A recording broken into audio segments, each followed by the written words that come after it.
Hola, muy buenas noches a todos, deseando que se encuentren perfectamente muy bien. Eh, Continuamos con el sexto Congreso Internacional de Psicología Integral. Bueno, me presento, mi nombre es Arley Sánchez, soy de Colombia, soy mm, médico naturista, también en medicina, mente y cuerpo, hipnólogo clínico profesional, masoterapeuta, profesor de yoga y maestro en Ayurveda, kinesiología holística, terapia gestal, psicoanálisis, kinesiología integral. Hoy vamos a hablar y mi presentación es sobre la hipnosis clínica o hipnología en la psiquiatría y en la psicología. Eso que también se puede utilizar en terapias, en medicina. eh, es un tema excelente. Muchas personas en realidad no saben qué es la hipnosis, otras personas sí saben qué es la hipnosis. Lastimosamente pasa que hay personas que no conocen bien qué es la hipnosis, para qué sirve la hipnosis. Entonces, ¿qué pasa ahí? Que cuando no saben bien sobre este tema de la hipnosis, a veces se ponen a hablar cosas, pues, que lastimosamente no saben. Hay mucho profesional de la salud mental que no entiende bien esta parte de la hipnosis. Unos lo aceptan, otros no lo aceptan. Unos hablan más de la hipnosis, otros no hablan bien de la hipnosis. Y yo creo que muchas veces es porque no tienen un conocimiento. O sea, uno no puede hablar de lo que no se sabe. Yo no puedo decir si la hipnosis no sirve o alguna terapia no sirve sin haberla estudiado, sin haberla practicado. Y hay personas que les gusta hablar de, digamos, de pseudociencia, hasta se enojan sin saber de qué se trata. Entonces, por ejemplo, la hipnosis es una palabra griega que significa sueño, sueño profundo, o es la parte esa del estudio del sueño, que es un estado de alterado de la conciencia. Y a veces hay personas que dicen que eso no tiene base científica y precientífica, sí la tienen, pero a uno le dan crédito. ¿Quiénes? Pues los que están de acuerdo, y no le dan crédito a los que no están de acuerdo, sin saber el conocimiento. Por ejemplo, las neurociencias tiene base científica de lo que es la hipnosis, para qué sirve la hipnosis, y a través de la neurociencia se conecta el cerebro de los pacientes estando en un estado hipnótico, en un estado profundo, pero consciente. Entonces, ¿para qué sirve la hipnosis? La hipnosis sirve para tratar, digamos, muchas enfermedades cognitivas, y también enfermedades orgánicas. Como, ¿para qué es buena la parte de la hipnosis?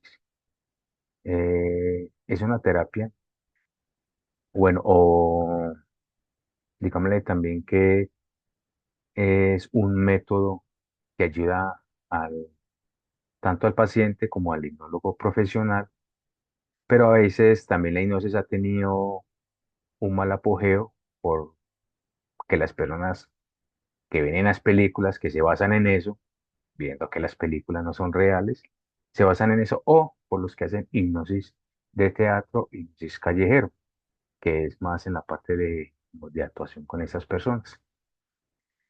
Pero si tú eres profesional, pues yo te invito a que estudies y verás los grandes resultados que tienes en tus terapias y psicoterapias. ¿Cómo se empieza a hacer una terapia de hipnosis? Se empieza a hacer primero en hacer una historia clínica detallada, porque tampoco se trata de que yo hacer la hipnosis sin tener una historia clínica. Hay que estudiar la persona una historia clínica bien detallada para saber qué tiene, qué se le puede trabajar, cómo se le puede trabajar.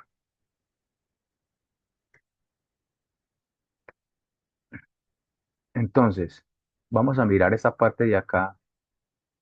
La hipnosis implica un cambio en el estado de conciencia y un aumento de la relajación, lo que permite una mejor atención y concentración. También se conoce como hipnoterapia. La hipnosis suele hacerse con un guía de un proveedor de atención médica que utiliza repetición verbal e imágenes mentales.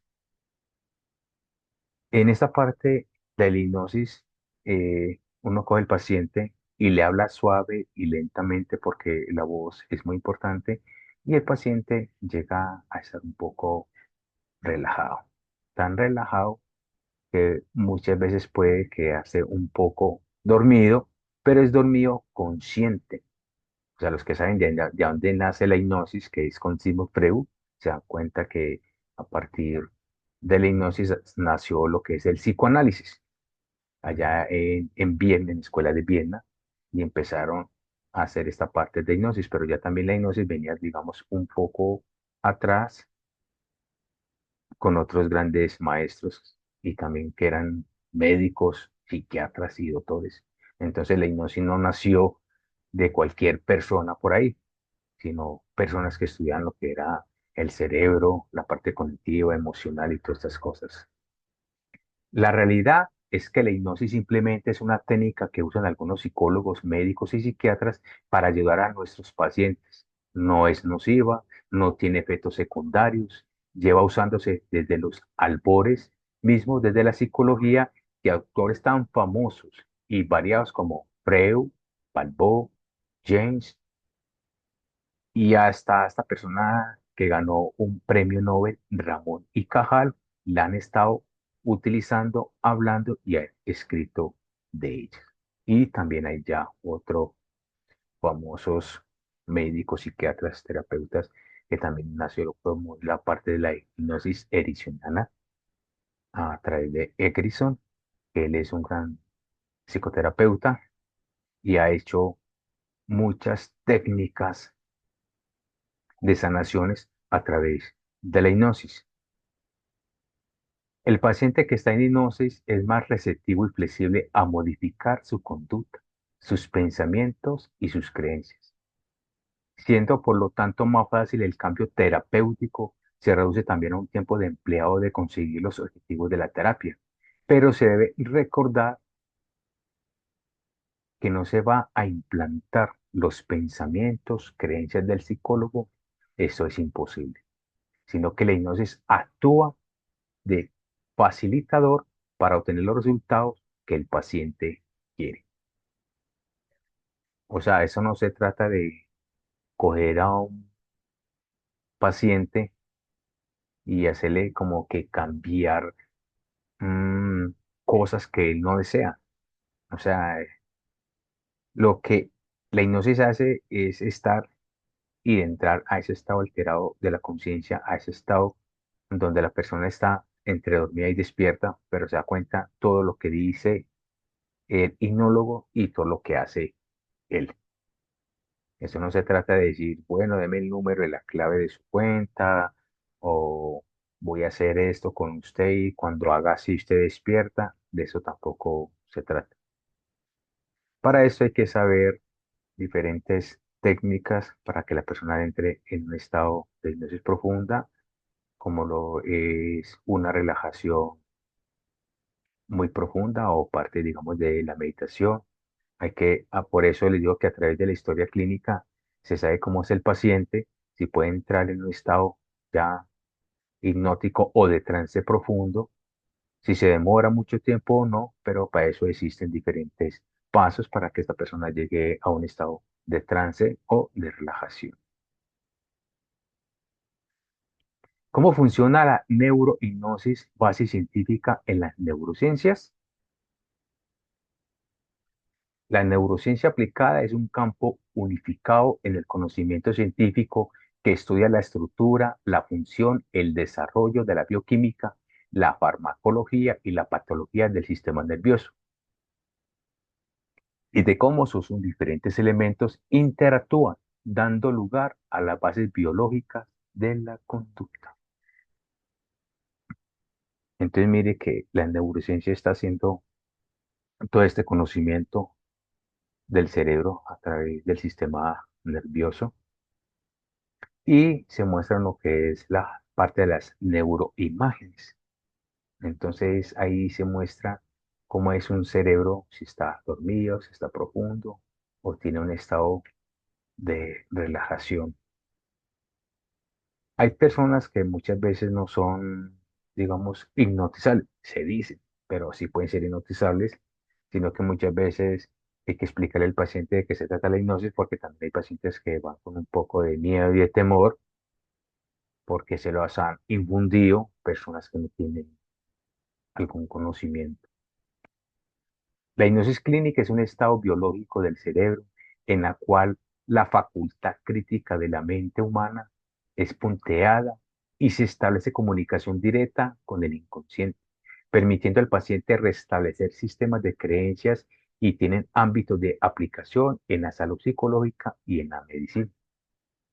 Yo personalmente conozco psicólogos, médicos y psiquiatras que utilizan la hipnosis, pero normalmente estos profesionales ya lo hacen cuando trabajan como independientes, porque no en muchas partes, hospitales o clínicas aceptan esta terapia o herramienta terapéutica para el paciente. Esto tiene excelentes resultados para las personas que tienen cáncer, fibromialgia, eh, trastornos mentales, obesidad, alcoholismo, drogadicción, y no, nos podemos expandir bastante sobre lo que sirve la hipnosis clínica. El hipocampo es solo un almacén temporal de recuerdos. Una vez las trazas de los recuerdos se estabilizan en el cortés. Los recuerdos pueden ser recuperados aun cuando el hipocampo es removido. Actualmente hay evidencia directa de que de alguna forma la repetición ocurre en el hipocampo. Estos resultados apoyan la idea de que el hipocampo es el rápido aprendiz online que enseña al lento cortes offline. Entonces miramos que en el hipocampo es donde se entra más esa parte de todos los recuerdos y los sinólogos lo que hacen es ir a esa parte a recordar. Muchas veces hay personas que no recuerdan cosas, pero cuando de pronto escuchan una canción, una melodía, un sonido, un aroma, entonces ahí empiezan a ver esos recuerdos en nuestra mente, en nuestro cerebro. Esta parte también de la hipnosis la podemos hacer un poco regresiva, o sea, hacia atrás, mirando el por qué le pasó esto a la persona y cómo se puede otra vez a reconstruir. Entonces, ya digamos que muchos profesionales han hecho sus propias técnicas de hipnosis y con buenos resultados y lo están enseñando. Yo, por ejemplo, enseño lo que es neurohipnosis, también lo que es análisis en la hipnosis. ¿Por qué? Porque la parte del análisis del hipnosis es como si fuera una psicología despierta, una hipnosis despierta. Es como hacer la parte del psicoanálisis. Aquí vemos la parte del hipocampo y la parte de la concentración, donde está la amígdala, donde tenemos los recuerdos. Eso es lo que es una foto en neuroimagen de neurociencias. La creciente interés por el estudio científico de la conciencia y el actual desarrollo de herramientas de neuroimagen han permitido investigar los correlatos neurobiológicos de la hipnosis y validar la utilización del estudio de fenómenos neurocognitivos normales.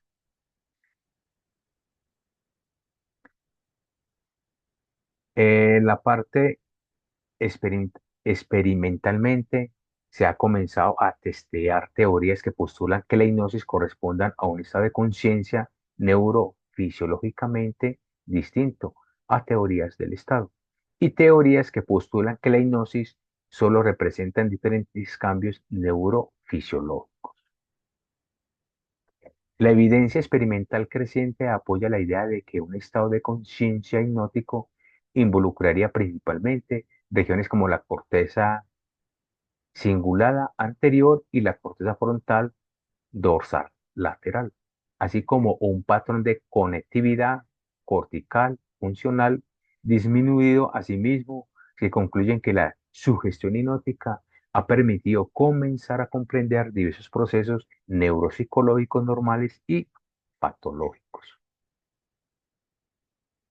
Aquí vemos dónde queda la corteza cingulada, que es en la parte de acá, y la corteza cingulada anterior. El cerebro es muy amplio, por eso yo recomiendo que un psicólogo, un médico, un terapeuta estudien esta parte de las neurociencias para que puedan mirar bien, entender bien, comprender bien cómo funciona la parte cognitiva y la parte de todo el sistema nervioso. Aquí vemos una imagen de la corteza prefrontal, donde está el hipocampo, que es esta parte pequeñita, el núcleo accumbens, corteza prefrontal dorsal lateral y el área paramental ventral. O sea, todo el cerebro tiene muchos nombres donde cada uno utiliza los recuerdos, las memorias, el aprendizaje, el conocimiento, los colores, y también se divide en lo que es el hemisferio izquierdo o el hemisferio derecho. Principales correlaciones neurofisiológicas que se pueden encontrar en situaciones de dependencia de sustancias que afectan el sistema endógeno dopaminérgico. Aquí está la parte de las sustancias como la droga, el alcohol, el cigarrillo, pueden dañar el sistema endógeno, y ahí donde empiezan lo que es la parte de las adicciones. La afectación del córtex prefrontal puede verse envuelta en la alteración del carácter de la incapacidad para la concentración, incapacidad de planificación y de toma de decisiones correctas, incapacidad de emitir juicios y de valor. La afectación del sistema límbico puede producir dificultades a la hora de la elaboración de la memoria. Aquí vemos la parte del córtex prefrontal y el sistema límbico. Entonces, esta parte del conocimiento de la hipnosis es muy interesante y tiene que ser pues como hipnosis clínica. Cuando hablamos de hipnosis clínica es porque se enseña también parte de la psicología, porque también está la parte de la hipnoterapia, que es como más bajito que la hipnosis clínica. O sea, ya cuando es uno profesional de hipnosis clínica es porque ya sabe más sobre este tema. Un ejemplo, así la hipnoterapia, los que son hipnoterapeutas son como algunos terapeutas y enseñan hipnoterapia, pero no le dan todo el conocimiento completo adquirido. Cuando es hipnosis clínica es porque ya sabe hacer la hoja clínica avanzada, sabe un poco de neurociencia y cómo funciona el sistema límbico, y ahí empieza a trabajar. La otra cosa muy importante, que un hipnólogo nunca puede recomendar lo que es fármacos. Yo en especial lo que hago es plantas medicinales porque yo soy un psicoterapeuta en Ayurveda, Ayurveda que es la ciencia de la vida, donde a mí me gustan mucho más lo que es el proceso de las plantas medicinales. Entonces, esto es lo que se trata, la parte de la hipnosis. Yo sé que a muchas personas no les gusta, no les interesa porque no tienen su conocimiento, y otras personas sí les gusta. Eh, Como les dije antes, era porque dicen que en la universidad donde yo estudié no me enseñaron de hipnosis, o porque muchas veces no hablan esta parte del Sigmund Freud, sino que hablan más del psicoanálisis, pero la hipnosis es como un psicoanálisis despierto. porque hay personas que muchas veces si no entran en ese trance profundo está despierto, está muy relajado, pero se está dando cuenta de lo que tiene, se está autoobservando de sus enfermedades, de su cambio. Es muy parecido al psicoanálisis. La diferencia, pues, digamos que es un poco las técnicas o que entran en esa como de sueño profundo. Bueno, esa es la información que yo quería darles. Eh, Kimberly, muy buenas noches. ¿Tienes alguna duda, alguna pregunta? Me gustaría saberlo. O si ya tú sabes sobre hipnosis o no tienes algún conocimiento.